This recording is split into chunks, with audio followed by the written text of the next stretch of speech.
Hi, my name's Drew. I work here at the Boxall Edmiston factory. I'm just going to show you briefly the CAD system. Now, CAD stands for Computer Aided Design. We also use a CAM system, which they'll talk about later, which is Computer Aided Manufacture. Now, the Computer Aided Design system, SolidWorks, allows us to draw and replicate components in a digital world so we can test their intricacies and make sure they work together. Now, on the screen, you've got our 12 bore over and under, which is actually the prize we're giving for shooting times. It's easier to design this software because, for instance, I've just made that component semi-transparent. You can also test the intricacies. As you can see there, I'm opening the barrels, the hammer's rotating back, and we can make sure that the components that we manufacture will fit the purpose absolutely perfectly.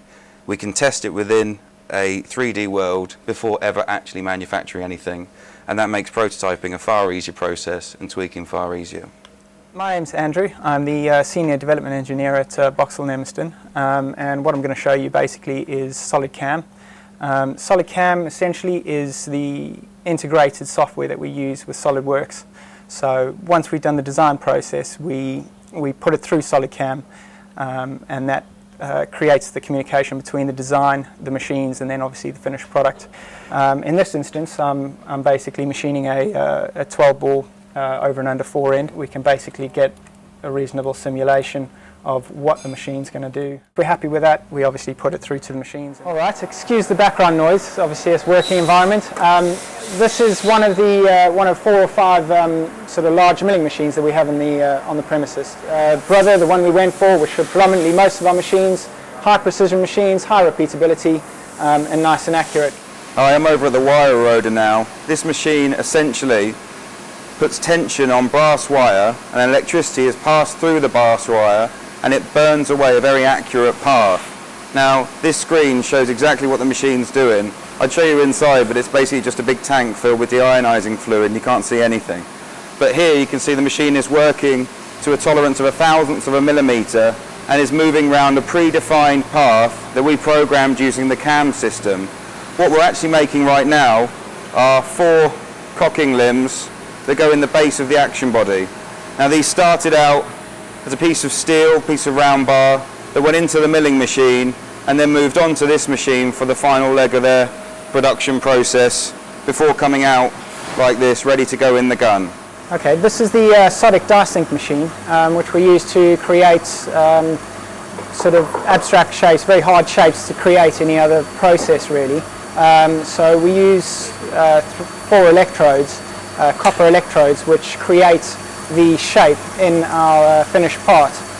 So it allows us to, in essence, create a square hole in our component, and many other different shapes. All right, this is what we call the big boy, a much larger machine, which obviously can remove material a lot quicker than some of the other smaller machines. And we do obviously bigger jobs, things like ribs, machining barrels, because it's got a larger envelope. Hi, I'm Chris and I'm the engraver here at Boxall Edmiston.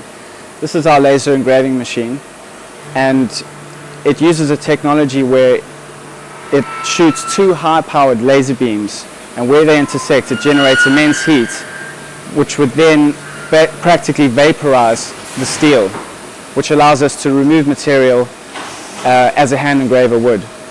Hi, my name's Christian Riley. I'm a head actioner at Boxall Edmiston. I served my apprenticeship at Holland & Holland, and hopefully bringing some of the techniques that I learnt there forward into Boxall Edmiston, trying to encompass the new ways of technology whilst harnessing the old ways of technology that we used to use with at my previous firm. Smoke blacking is one process that we'll use. This is the tried and tested technique for gaining the smoke phase.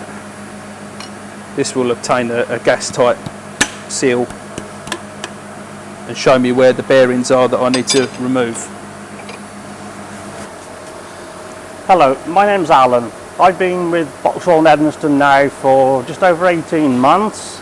My chief role in the company is stock finisher and fitting stocks to shotguns prior to getting the oil finish on. It takes around about 3 to 4 days to actually get the wood prepared to enable oil to be started.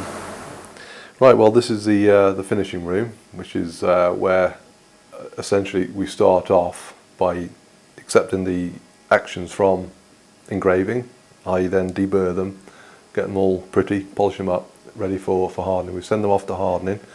They come back in a bit of a grim state, so I clean them all off, get all the surfaces clean and right, all polished up correctly.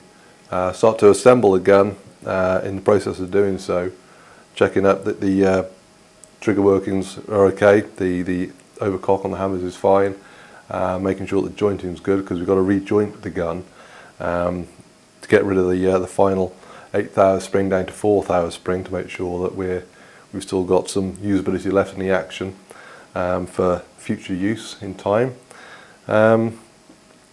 Basically just regulate everything, get all the ejection timing correct, and that's the action together working properly and jointed correctly.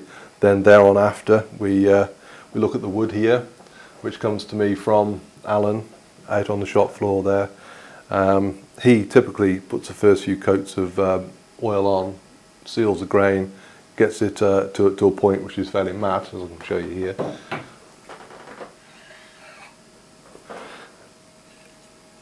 From this point on, the grain's filled.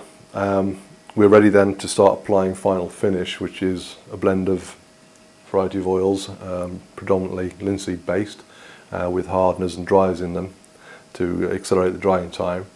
And basically, really, we just palm oil in through the process of creating heat. Palm it in, little by little. The finish grows. One thing about finishing wood is that you can't necessarily give a time, because each piece of wood is different. They react in a different way.